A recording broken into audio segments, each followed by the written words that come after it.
Welcome back. One final point before we go. Yesterday, Teen Vogue dropped a tweet that read, "Can't end poverty without ending capitalism."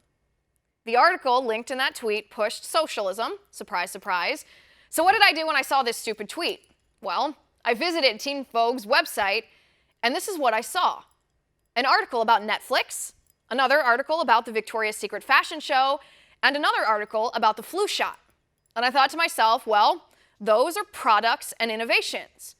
Were they made, were they invented in a socialist country or a capitalist country? This is not a rhetorical question. My question to Teen Vogue and anybody who reads Teen Vogue, where was Netflix? Where was Victoria's Secret? Where was the flu shot invented? That's right, in a capitalistic economy.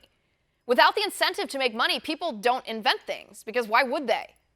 In fact, Teen Vogue itself, you're a magazine, I'm sorry, don't you literally stay in business because you sell a useless product to consumers based on supply and demand in a free market economy? And that's how you make your money.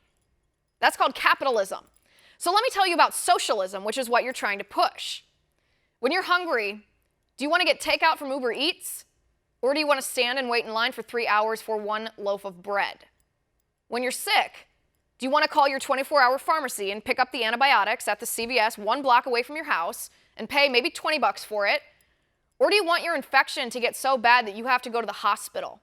And the only reason you end up getting antibiotics is because the boy in the hospital room next door, he died and his mom gave you his leftover antibiotics.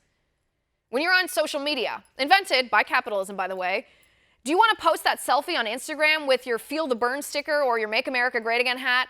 Or do you want the government to literally shoot you dead in the streets because you dared to share your political beliefs? That's capitalism versus socialism. It's also liberty versus oppression.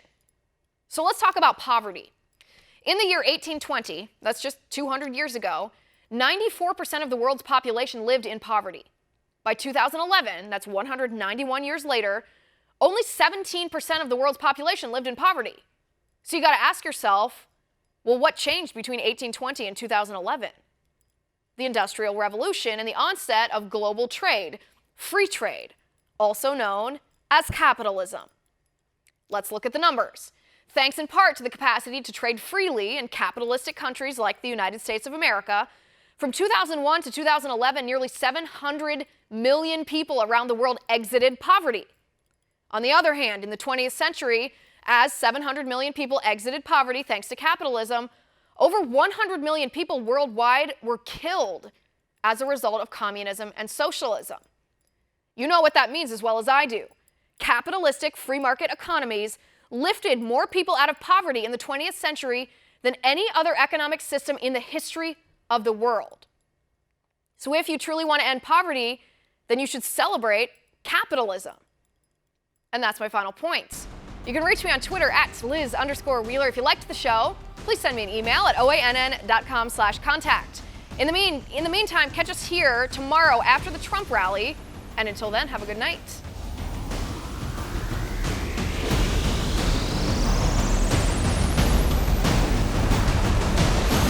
Want to see more videos like this? Click on the link below and subscribe to One America News on YouTube. And call your cable provider and kindly demand that One America News is added to your lineup. Call and subscribe today.